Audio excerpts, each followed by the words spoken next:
Hello students. So today we are here to study geography, chapter number 4, that is agriculture. Now we all know that India is basically a agricultural based country, and a huge population of our country, that is, you can see here it's mentioned, 2/3 of the population is dependent on agriculture for their survival, or that is their source of income. And not only people are involved also in different forms or types of agriculture. That is what we are going to discuss today. What are the different types of farming, the places where they are practiced, and what are the major crops in India that are grown, and we do export a lot also, and then some technological and institutional changes that have come to India. So first we start with the types of farming. Now in types of farming, as you see, that with the change of technology, there has been a lot of change in the way agriculture has been done, which you have already studied in class 9 chapter, the story of village Palampur, the different forms of traditional and modern farming. So first here we see is primitive subsistence farming. In this type of farming, as you see, it is done using like very old tools, primitive tools like hoe, dao, digging sticks and all, and it is done in very small patches of land. Okay, and the labor is not involved, in the sense labor from outside is not involved. The family or the community labor is used here. But the thing is, because there is no use of any fertilizer, artificial fertilizer, or anything, that's why the natural fertility of the soil and how suitable it is of other environmental condition, means the crops which are grown. So what happens, the fertility with time goes, and that is why they have to keep changing the patches of area. So the thing is, they cannot do the farming on the same place for like twice, thrice, or maybe again and again. So another name that it is called, this type of farming is called, is slash and burn agriculture. As you go by the name, it means slash and burn, as in to cut and to burn. Here you can see this picture. In this kind of farming is practiced in this figure 4.1, where small patches of areas are slashed, and the trees and whatever things are there, those are slashed, and then they are put to fire, and then that ash is mixed with the soil here to make the soil more fertile. It works as a natural fertilizer, and they do the farming here. But the thing is, they keep shifting, so that's why it is also known as shifting cultivation or shifting agriculture. So why do they shift? Of course, to replenish the fertility of the soil, means they give time to nature so that they can revive the soil, the quality or the fertility of the soil. Okay, so in this form, they don't use any fertilizer or any modern inputs, anything like that. And this kind of farming is known by different names in different places. For example, in our northeast India, it is known as jhum cultivation. Here you can see it's written jhuming or jhum cultivation in Assam, Meghalaya, Mizoram, all these places. Pamlo in Manipur, Dipa in Chhattisgarh, and Andaman and Nicobar. So it has got different regional names. Some other regional names are given of jhum cultivation or slash and burn in different parts of world, what they are known as. You can refer to these names known by different regional names, so we can understand that it is practiced not only in India but in the different parts of the world. So in Assam, it is practiced in some of the hilly areas and areas which are a bit remote. Here one story about a girl called Rincha is given, who is living a life amidst the greenery, and their family practices something called jhum cultivation or shifting cultivation. But one thing that is not very good about this form of cultivation is that the soil, because they keep changing the patches of land one after other, they have to, due to that, a lot of deforestation happens, and the family always has to search for a fresh patch of land. As you can see here, it's written, the family search for a fresh patch of land for cultivation. So that is one thing, you can say, the cons of this form of or type of cultivation. So next we come to, after primitive subsistence, we come to intensive subsistence. Now what is intensive subsistence farming?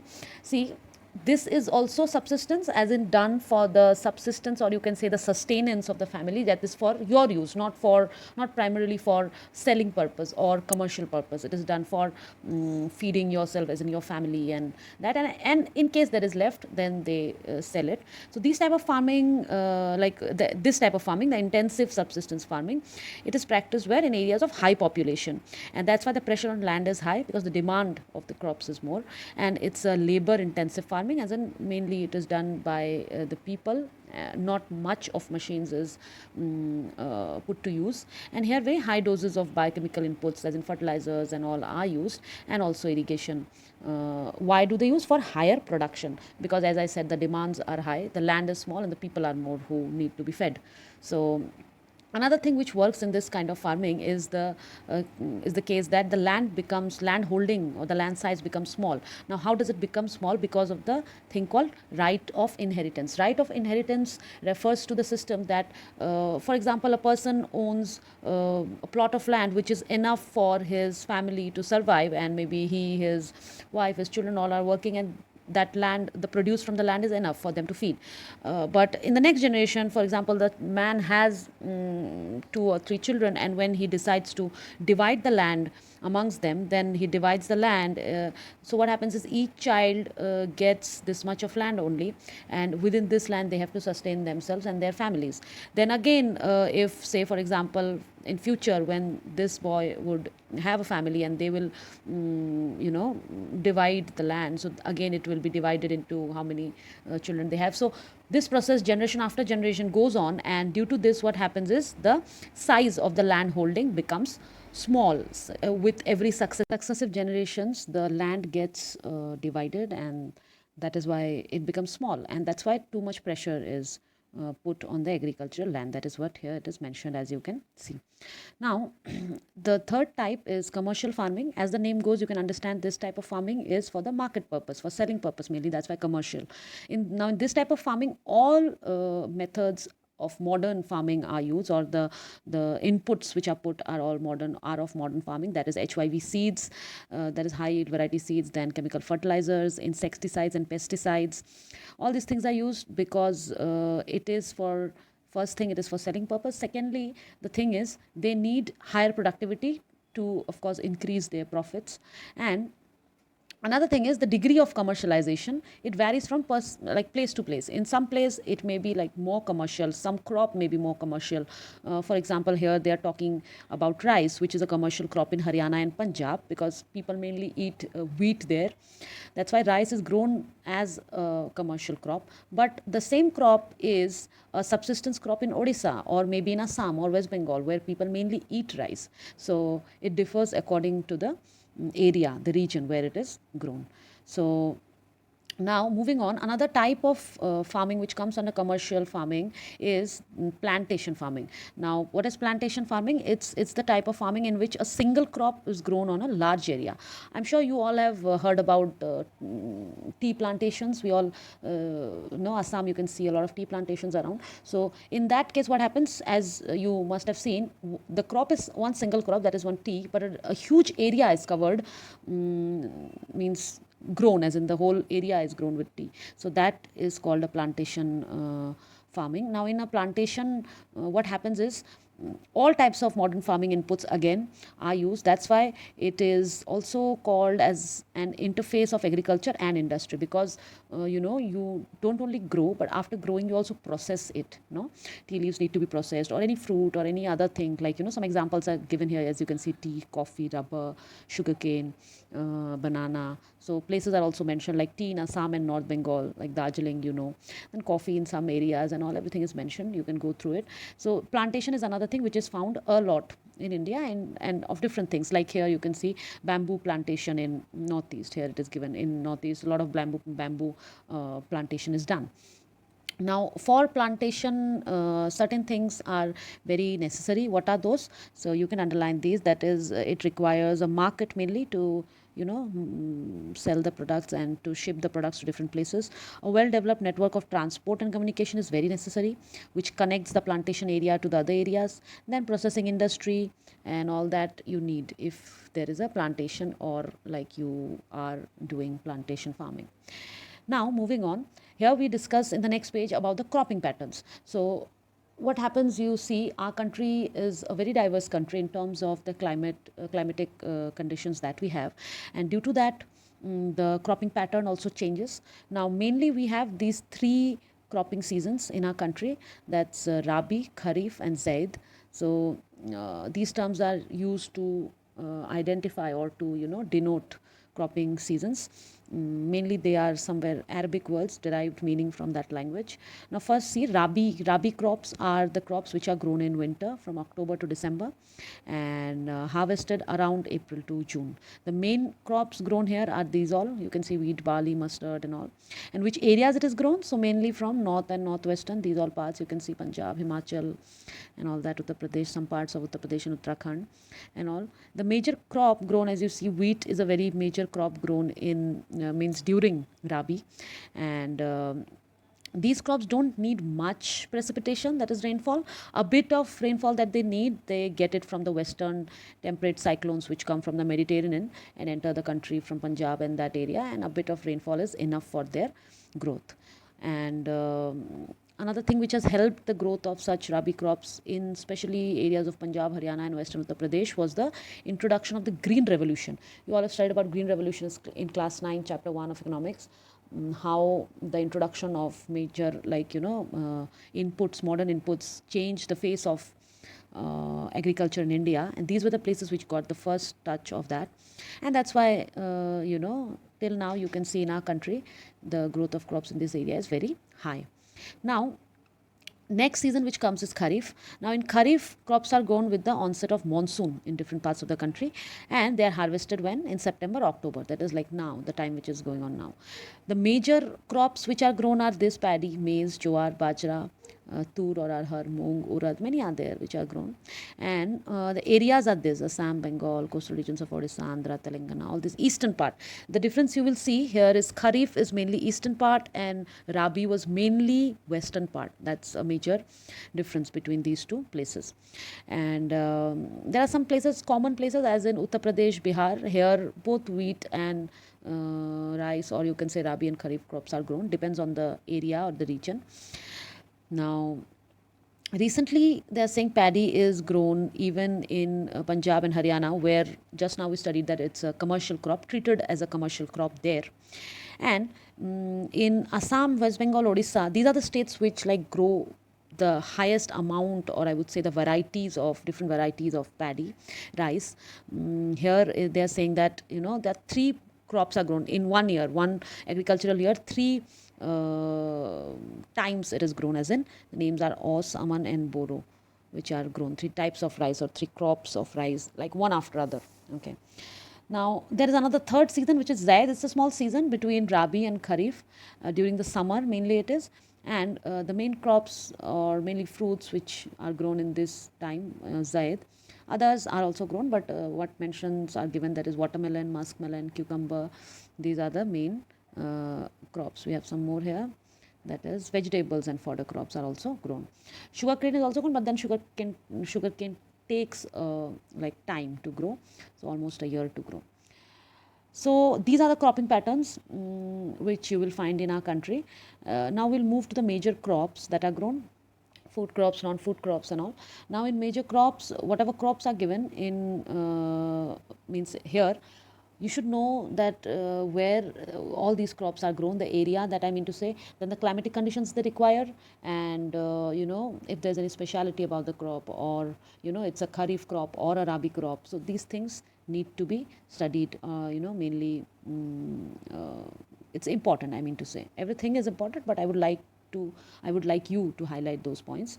Now the major crops we'll discuss. First crop is what? Rice. Now we all know it's a staple food crop, and a huge population in our country eats that. Datas which are given here, for example, our country is the second largest producer of rice and all. These datas keep changing, but you can refer to the latest data anytime. Now what it is, rice is mainly, we know it's a kharif crop, and it requires a high temperature, that is above 25 degrees Celsius. These are the things which you have to mark, very important. It requires above 25 degree Celsius temperature, and high humidity, and rainfall has to be above 100 centimeter. So the climatic condition which it requires is very important. And if rice is grown in areas of less rainfall, then it can be grown with the help of irrigation. Okay. Now where the areas that rice is grown, mainly in the plains of north and northeastern India, also some of the coastal areas and deltaic regions, that is in the deltas of many huge rivers that flow in the south, falling into Bay of Bengal. Those areas also a lot of rice is grown. Now development of dense networks, Let us move to the next page. I'll discuss this map. Just give me a minute. Of canal irrigation. So we have developed good canal irrigation, and tube wells has made it easier to grow rice even in the areas of less rainfall, that is Punjab, Haryana and all these places, Western Uttar Pradesh, Rajasthan. Now before we move to the next crop, once we have to see this map, which is the major rice growing areas are marked here in dark green in major areas, as you can see. So yeah, let me minimize it. So all these areas, these Assam part, you can see Odisha, Andhra, parts of Tamil Nadu, you know, some parts of Jharkhand and Bihar, Uttar Pradesh, even some small parts of western parts also there. I'll just show you it. So even these parts, as you can see, this Kerala coastal areas and Karnataka, some coastal areas also, it is grown. So these are the places where mainly rice is grown, the major areas. Minor areas are also there, the light green areas are the minor areas. So it's mainly to the eastern part of the country that this crop is grown. Now let us move to the second major crop in our country, that is, we all know, it's wheat. Now wheat, it's a main food crop in northern India, and everyone likes their rotis and parathas and all. You must have heard a lot about that. So it's grown in the Rabi season. The Rabi crop pattern is in the season which we studied just now, and it requires a cool growing season, bright sunshine, and the rainfall which it requires is very less. That's 50 to 75 centimeter of annual rainfall, evenly distributed. So not much of the requirement as in precipitation is required. Now in India they have divided the wheat growing zone into two important zones. That is, first is the Ganga Satluj plain in the northwest and the black soil region of the Deccan area, that is to the south. So we'll refer to this in the map in our next page. The names of the places are also given. These you can mark, that is Punjab, Haryana, Uttar Pradesh, Bihar, Rajasthan. These are the areas which grow wheat mainly as a subsistence crop, and also they use for commercial purposes, and they sell it a lot because they produce a lot. In the pictures you can see wheat cultivation or wheat farms. Here, before we move to the next crop, I'll just show you here the map where major and minor crops, my major and minor area of wheat cultivation is given. As you see here, the major wheat growing area is north and northwest and a bit of central India as well. And the minor areas are also somewhat here, a bit in Bihar, a bit in Uttar Pradesh, a bit in Gujarat, Rajasthan, some parts even in Madhya Pradesh. So, but states like Punjab and Haryana, and a huge chunk of Himachal and Uttarakhand and Uttar Pradesh, and even Madhya Pradesh, they all grow wheat a lot. So wheat is grown in all these areas, major and minor areas. Now let us move to the millets. Millets are the crops which are very useful crops and very nutritious crops. These crops are what? Millets, let me just give me a minute. Yes. So jowar, bajra, ragi, these are the millets, and grains mainly. They look somewhat similar to wheat with certain differences, and they are coarse grains, as in they are not very fine, they are coarse grains, and they have very high nutritional value.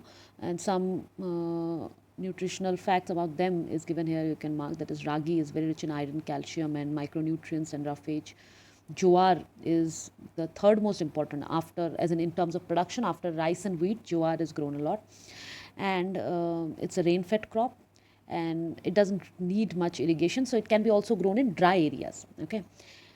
The major states which grow jowar in India are Maharashtra, Karnataka, Andhra, Madhya Pradesh. These are the places. Now, another millet is bajra. I think you all have heard about bajre ki roti and stuff. So bajra, it grows well on sandy soil, shallow black soil and all. It also grows Rajasthan, Uttar Pradesh. These are the places it grows.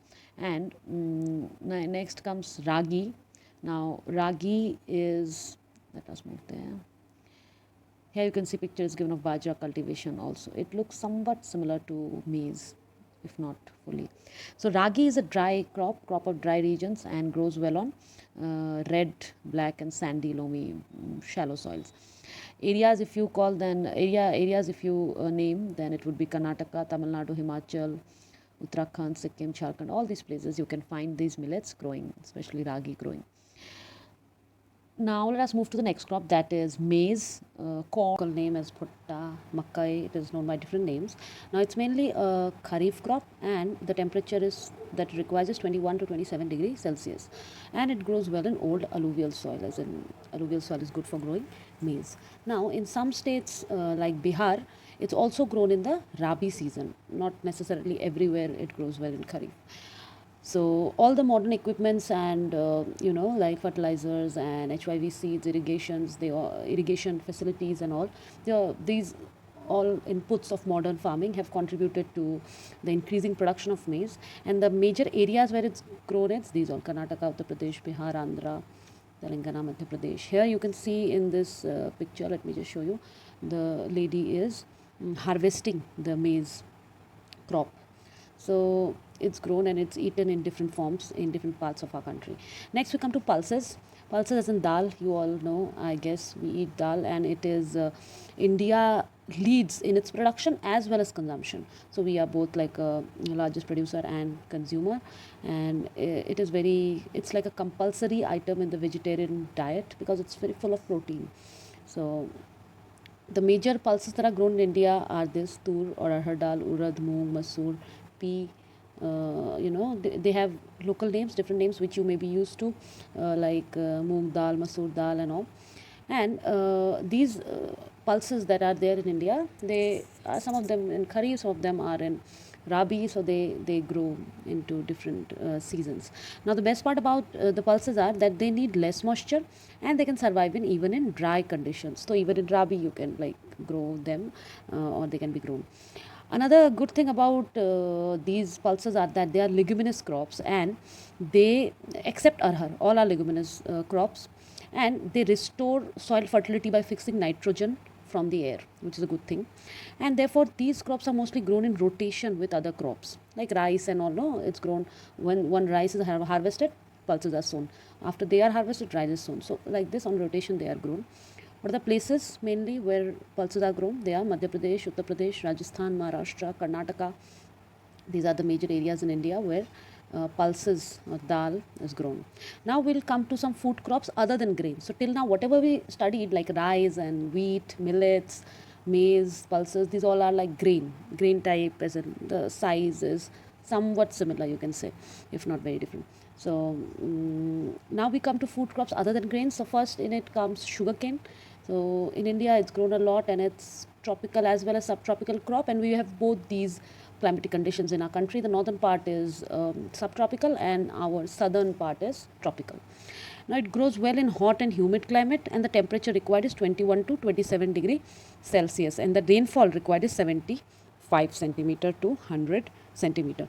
Students, I'm repeating again, these points are very much important because they ask you that which crop requires how much temperature, how much of rainfall, and also please mark these points.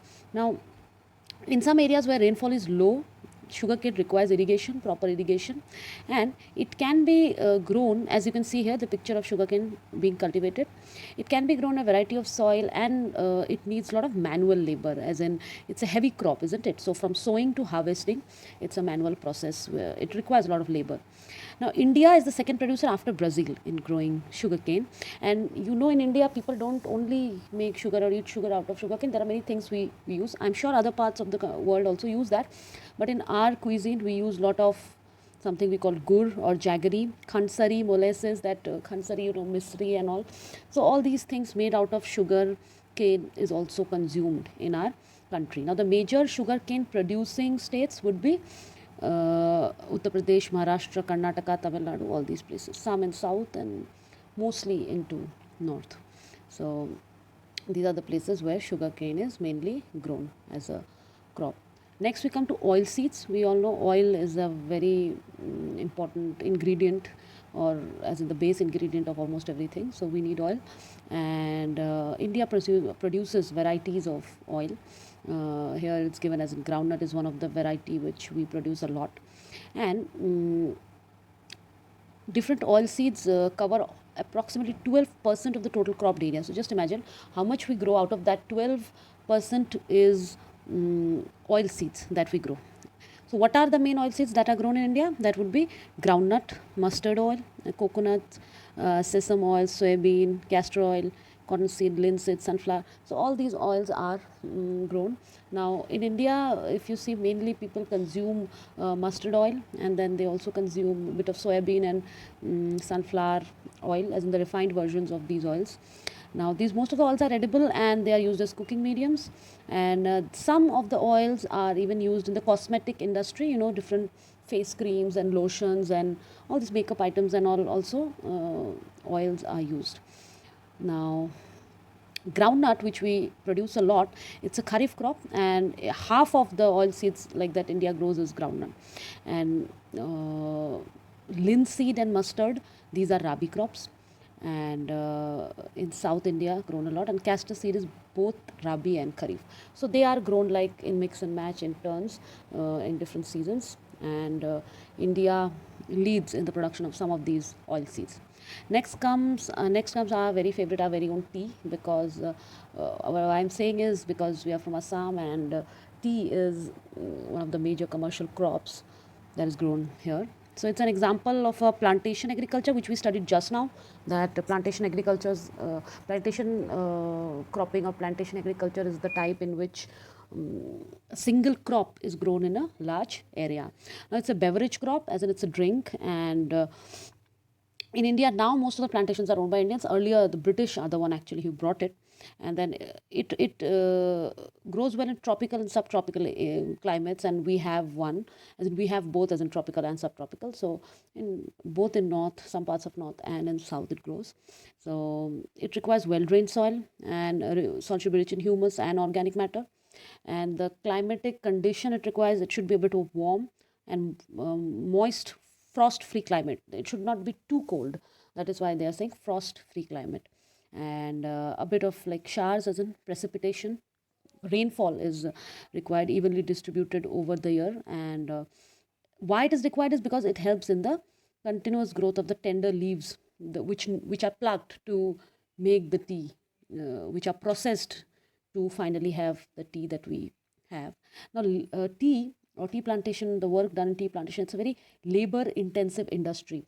The reason behind it is the other things can be harvested using machines, but in case of tea, it's only human hand which knows and picks up the, plugs the exact tender leaf that is required. And it's not possible for machines to do that. Here you can see the pictures of groundnut, sunflower and mustard plantation, or I should say like farms where these are grown. Another thing is tea requires abundant and cheap and skilled labor, because if the labor charges are high, then obviously the price of tea will go up, which would be then outside the reach of common people. And tea, another factor in tea is that it is processed after plucking within the tea garden. Why? To restore its freshness. If it has to be taken somewhere and then processed, it may, its freshness would be gone.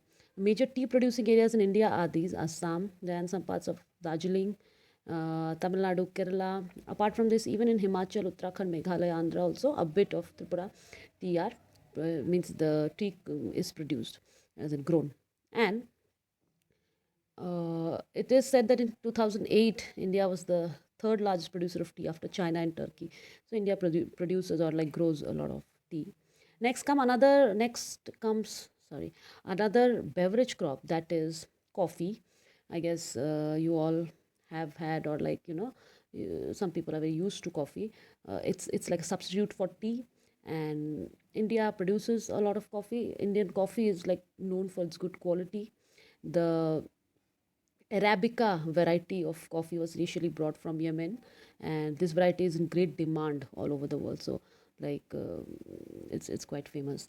Initially, its cultivation was introduced in this place called Baba Budan Hills. Earlier, it was grown here and in some parts around. And even today, its cultivation is confined to the Nilgiri in Karnataka, Nilgiri Hills, and some parts of Kerala and Tamil Nadu. So, these are the areas in India where mainly coffee is grown. Other than these crops, we have some horticulture crops. Horticulture as in fruits and vegetables. Now, India is again the second largest producer of fruits and vegetables in the world after China.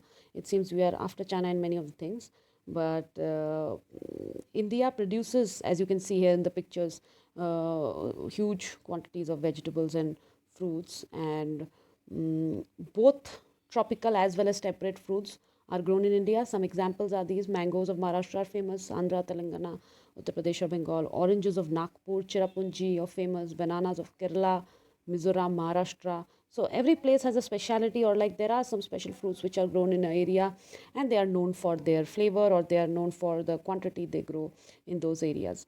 So that is there. So India produces a lot of these all. Now India again also produces about 13% of the world's vegetables, and it's an important producer of pea, cauliflower, onion, cabbage, tomato, brinjal, potato. So another reason behind this is India is one such country where you'll find a lot of vegetarian people who eat a vegetarian diet. That's why we need a lot of vegetables. We grow a lot of vegetables. Now, other than food crops, there are some non-food crops that we are going to discuss here. What are those? First is rubber. Now, rubber, which is used in different things, tires and all for commercial purpose and all, So it's an equatorial crop, and it also grows in tropical areas like in India. It grows in many parts. It requires a moist and humid climate with rainfall more than 200 centimeter, and temperature also it requires like above 25. So it requires quite like a moist and humid climate. It's a very important industrial raw material, in tires and all, like just I said. And then there are many things, accessories made out of rubber. Mainly grown in Kerala, Tamil Nadu, Karnataka, Andaman and Nicobar Islands. Andaman and Nicobar Islands is one such area which falls into proper equatorial area, it's very near to the equator. And even some like Garo Hills of Meghalaya nearby us also, there is the northeast part. It gets a lot of rainfall in these areas. In around 2010-11, India was fourth largest producer of rubber uh, in the world, which is a good thing. Now here a pie chart is given. You can see consumption of natural rubber, which industry requires how much. So obvious, it's very obvious that auto tire and tubes, they require 62.2%, and then like cycle tubes, camera footwears and all these things, they require a specific percentage of rubber, but the highest is consumed by auto tires and second by the cycle tires and all. So industrial, mainly used for industrial purposes.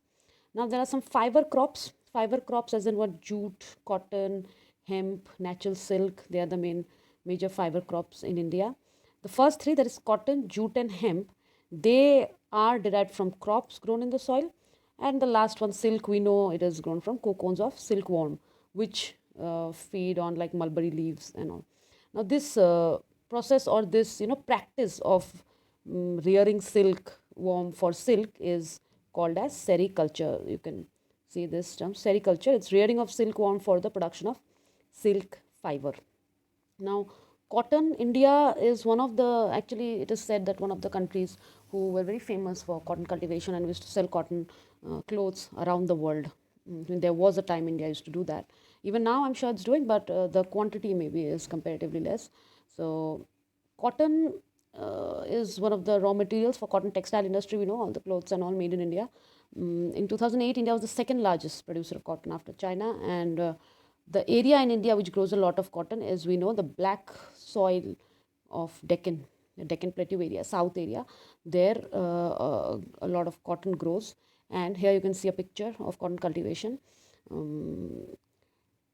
The climatic conditions that cotton requires are this: it requires high temperatures, light rainfall, and then 210 frost free days. So, specifically, it is mentioned that to grow cotton, you need 210 frost free days and bright sunshine for its growth. Now, it's a kharif crop and it requires 6 to 8 months to mature. So, it requires quite a long time, almost more than half a year it requires. The states which grow mainly, like who are the main producers of cotton in Deccan and other parts, they are Maharashtra, Gujarat, Madhya Pradesh, Karnataka, all these states. So they grow a lot of cotton, and from there the cotton goes to the industries where fabric or textile is made. The last crop that we have today is jute. Now, jute, it's known as the golden fiber. You must have seen it around yourself. Many handicraft things and many mats are made using jute.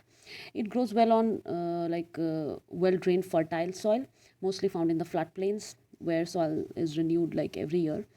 The temperature required is high, and the states which grow mainly jute are these: West Bengal, Bihar, Assam, Odisha, Meghalaya. These are the major jute producing states. Now, jute is used in making all these things, gunny bags, like you must have seen, no, that basta, we call it in local language as basta, where things are carried. And as I said, maps, ropes, rassi made out of jute, and yarn, carpets. It's yarn as in, you must think that why yarn, but actually silk, jute silk is also there, out of which saris are made and dresses are made. So jute silk is also something. Now, it's due to its high cost, it's losing market to synthetic fibers and packing materials, particularly the nylon. Now, some synthetic alternatives have come to jute, due to which it has lost its use, how much it was used earlier. So now it's not used that much, but still, again, it's coming because it's a biodegradable fiber. It just decomposes, uh, unlike plastic, which like stays back. So these are all the major crops in India: food crops, grains, non-food crops, fiber. All these crops are mainly grown. Now we will move to the technological and institutional reforms. Now, when we talk about reforms, like what changes are done or brought to Indian agriculture over the years, which has made agriculture easier, or which has,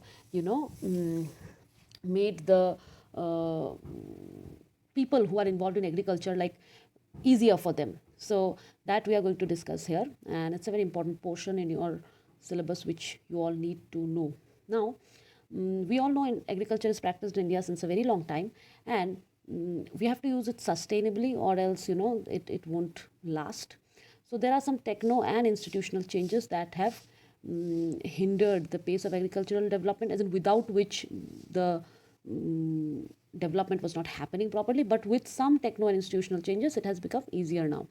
But in spite of development of sources of irrigation, most of the farmers in our country till now depend on monsoon and natural fertility for their agriculture, which is in a way good thing, because it's like no synthetic or no artificial elements. But on the other hand, if you see in terms of the population and the demands of the population, it is not very suitable.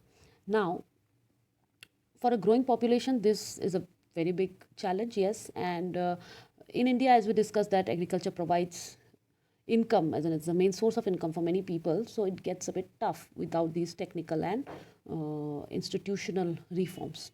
Now, what does some huge reforms were done? So we'll now discuss about the reforms one by one. I would like all of you to mark these things. Now, firstly, we come to collectivization, consolidation of holdings, and cooperation and abolition of zamindari. So these were first brought about, which were institutional reforms after independence. So before independence, you all know that zamindars had a lot of land under them, under their ownership. So after independence, all that land was like collectively, given at one time, like huge lands were given away to people who were actually the users or tilers of the land. So that was a huge institutional step taken by the government, and zamindari or feudal system was totally abolished. So that was the first very big institutional reform in country. And even after that, land reform has always been a very important part of the 5-year plans that India used to have. And another problem was the right of inheritance, due to which fragmentation of land holdings happened. We just discussed it in the starting of the chapter. Now, the laws of land reforms were enacted, but proper implementation was not there. It was very less. So in 1960s and 70s, government of India introduced some new steps that were about the green revolution, which we have been discussing since the starting. Green revolution, as we all know, was the introduction of the use of package technology, and use of HYV seeds, use of modern inputs like machineries, tractors and fertilizers, insecticides, pesticides, more of irrigation, pump sets and all. So agriculture done using all these things, and the introduction of these all equipments, modern equipments, collectively was called as the green revolution. And even white revolution, that is Operation Flood of the milk thing in Gujarat, I guess you all have heard about it.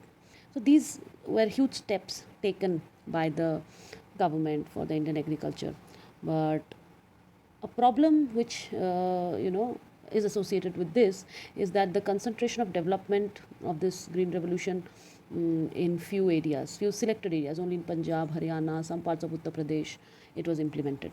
Therefore, what happened in 1980s and 1990s, a comprehensive land development program was initiated. This included both institutional and technical reforms. What were those? See, these are the ones, please mark them. Provision of crop insurance against drought, flood, cyclone, fire, disease. All this means government would give the farmers as an insurance against all this. Then establishment of Grameen banks. You see, we all have Grameen banks in our states. In Assam, you must have heard about Assam Grameen Bank. So then cooperative societies are there by farmers, by traders and all. Banks also have some special, common normal banks also have some special loan facilities for the farmers at low rate of interest so that it can help them. Then government also introduced something called the Kisan Credit Card, which the farmers can use. Then they have something called Personal Accident Insurance Scheme. So these schemes introduced by government for the farmers, for the help of the farmers in case of any need or any tragedy that happens with the family, they can avail some kind of insurance, some kind of loan for them. So these all benefits were also introduced. Now some special weather bulletins and all were also given for the farmers for so that they know about it, because it's a very important factor in farming. So they were introduced on radio, television, all these mediums. Then the government also announced minimum support price, which we all know as MSP. A lot has been going on in India on this topic. So provided that remunerative and procurement prices for important crops to check the exploitation of farmers by speculators and middlemen. Means government used to deal with the farmers directly in terms of buying and selling of the crops, not selling but like primarily buying from them directly. So these all provisions, technical and institutional are the one which are the laws and all, and technical, like these are the technical ones. Say for example, Kisan Credit Card, or you can say Kisan Credit Card is both institutional and technical, but especially special weather bulletins, this would be technical. All the introduction of some of the machineries in farming and all. Then again there will be radio, television and all these things would be technical provisions made by government. So by these provisions, government made it quite easier for the farmers to do, if not very easy, but the conditions were better than before, that we can say. So these are the technological and institutional reforms. Another very important thing that we have to discuss here is that about the Bhudan or Gramdan. Now this was one big step, social step, which was done, and the person responsible behind this was Vinoba Bhave, in a way. How? Because he was one of the disciples of Mahatma Gandhi, and he was one such person who has his concept of Gram Swaraj of Gandhi. He was inspired and he also kind of followed it. So after Gandhi's death, he undertook Padyatra to spread Gandhi's message, and once in one such trips that he was taking in some place in Andhra Pradesh, so poor landless villagers were complaining about their condition and this that. So at that time, Vinoba Bhave could not promise it to them immediately, but he said that he'll talk to the government of India about the problems and all. So suddenly Sri Ramchandra Reddy, he stood up and offered 80 acres of land to be distributed among the 80 landless villages. So he said, I'll donate as in from my property or from my own self. So that became kind of an example and started to be known as Bhudan. Later, many people joined, many zamindars and all also did that as Gramdan or Bhudan. So there are different purposes behind that. Some were giving it out of their genuine desire, but then some of them were doing because they were scared of the Ceiling Act put by government, that you can't have land after a certain amount and all. So this came to be known as even the bloodless revolution. Next, what we study is the contribution of agriculture to the national economy, employment and output. Though this portion was excluded, but I guess in the new part again it is included. Anyways, we'll just go with it. So agriculture, as we know, is one of the most important fields in India where a lot of people work and they get their income out of it. But it is not making huge contributions to the economy or to the GDP. Let us understand how. So we can see there is a declining trend from 1951 onwards if you see the data. So in 2010-11, about 52% of the total workforce was employed by the farm sectors, which makes like almost half of the population is dependent on agriculture. But does that means, according to the population or the number of people that are working, is the productivity same? Unfortunately, no. Why? See, the declining share of agriculture in the GDP is a matter of serious concern, because what happens is it leads to economical problems, and which finally have like wider implications for the society. It affects the society. Means people working are more, but the contribution they are making to the GDP in terms of monetary contribution, that's comparatively very less.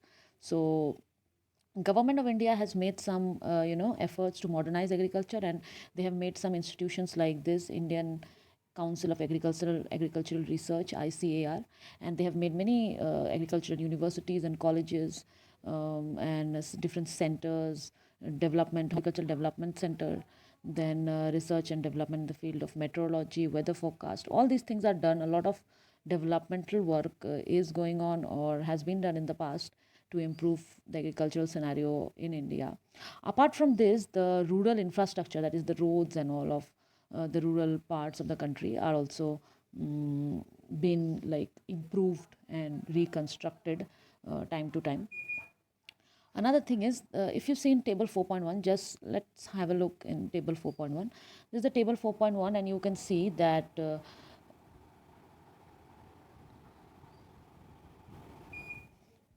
you can see that here the growth of GDP and major sectors is shown of India.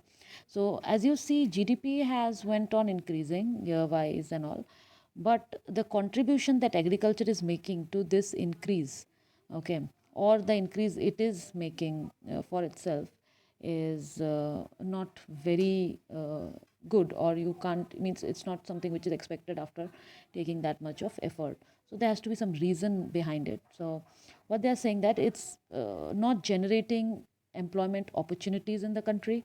And in this situation, what is happening is farmers are facing a very big challenge, very big problem, huge competition, international competition. How international competition, we will discuss after this point. And our government, on the other hand, is also taking some decisions which are not in favor of the farmers. That is, they are reducing the public investment in agriculture sector, particularly in irrigation, power, rural roads, and all. In some of the cases, it has been seen that. That is another thing which is affecting the farming scene or the farmers, that is in a bad way. Now, if we see further, that subsidy on fertilizers which was given by the government earlier is decreased, leading to increase in the cost of production by the farmers, due to which the price of crops increase.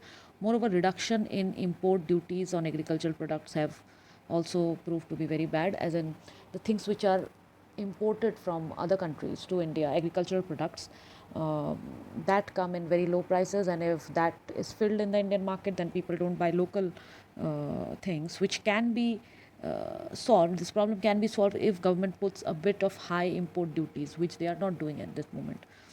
Due to all these reasons, many farmers are withdrawing their investment from agriculture, and due to this, there is a reduction in the employment opportunities, or the new things happening in the agricultural sector. So this is a huge reason of problem in agricultural sector that we see.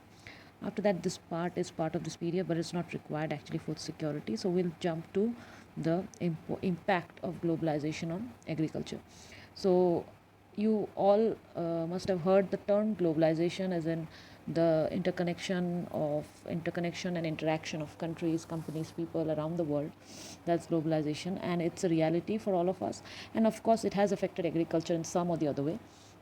So uh, they're saying that from the time of colonization, that is British coming to India and ruling here for a long time, or any other European trading companies also came, for trading to India, and Indian spices and all were exported around the world, and farmers were encouraged to grow these crops. So from that time, it was kind of like the process of globalization kind of started, which is huge now. So at that time itself, like cotton belts of India attracted these all British people, and they saw huge opportunities in India in terms of all these things. That's why they came, or that's why you can say they started coming. And our cotton textile, that means our cotton that they took from here, it filled the industries in Manchester and Liverpool in England, and flourished, due to the availability of quality cotton from India. Now, the farmers back here were not very happy about this. You must have read about the Champaran movement, where in Champaran, Bihar, many farmers were protesting against the forced farming that they were made to do, and they were forced to grow indigo instead of other food crops. So these all things, stories relate to how agriculture has been a very influencing factor since earlier times. So under globalization, what has happened is, particularly after 1990, they are saying, because 1990 was a big year for India, 1990, 91, 92, the years, because the farmers in India, they were exposed to new challenges. What challenges? So despite being an important producer of rice, cotton, and tea, and all these things, agricultural products, spices, and all, they were not able to compete with the developed countries. Why? Because in developed countries, the things were highly subsidized. Lot of subsidy was coming their way from the government. The government used to give them huge subsidies on electricity, on fertilizers, and on different things, due to which they were able to sell things, at a very lower cost. So Indian farmers couldn't kind of compete with them on that front, which was a big problem. So now, what is the solution, or what we can do, or what we need to do, is that we need to find new ways, and about that it's given. See, you can see a picture here of tissue culture of tea clones. So tissue culture is another way, new way of farming, that is a different way of farming. So see, today India, they are saying it's finding itself at the crossroads. By crossroads, they mean that, in a situation where they need to find out a new way out, or to do something different which will work for them. So to make agriculture successful and profitable, proper thrust should be given to the improvement of the condition. Now, though green revolution, they promised a lot and this, but now we can see is actually that due to green revolution also, there were a lot of problems with the soil. The natural fertility of the soil declined, and overuse of chemicals, it affected the soil, the aquifers dried, and biodiversity was affected in a very negative way. So now what is coming is more of organic farming, or you can say gene revolution, that is, which includes genetic engineering. New ways of farming, new ways of agriculture are coming into play, and one of them is this tissue culture, which you can see in figure 4.17. And also, what happens is, in organic farming, sorry, I'm saying inorganic is the one we are doing, because at that time, organic farming is another thing which is in vogue or in fashion now today, because it is practiced without factory made chemicals. It is done with the natural fertilizers, natural ingredients, and hence it does not affect the environment in a negative manner. It kind of uses the natural fertility of the soil to grow the crops whichever are sown. So that all changes can be done, that all new things can be brought, but the thing is, Indian farmers, according to many economists, they have a bleak future if they continue growing food grains, whatever they are growing now, on small holdings. Because India's rural population is about 600 million, and it depends on 250 million hectares of agricultural land. It's very less compared to what the demand is. And what Indian farmers can do is they can diversify their cropping pattern, means they mainly grow cereals or grains as in.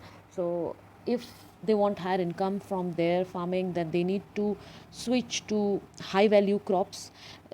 Through this, their income can be increased, and even environmental degradation can also be decreased at the same time.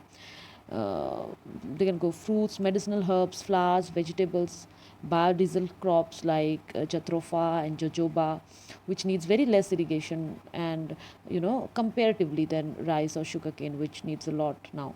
So India has a very diverse climate and it can be harnessed, as in we can use it to grow a wide range of high value crops, which will not only help us export some of it and earn good amount of foreign exchange, but also at the same time make the pressure less on our farmers that at present they are having. So this is about the chapter, and I hope you understood. If you have any queries, you can post your questions below. Thank you so much.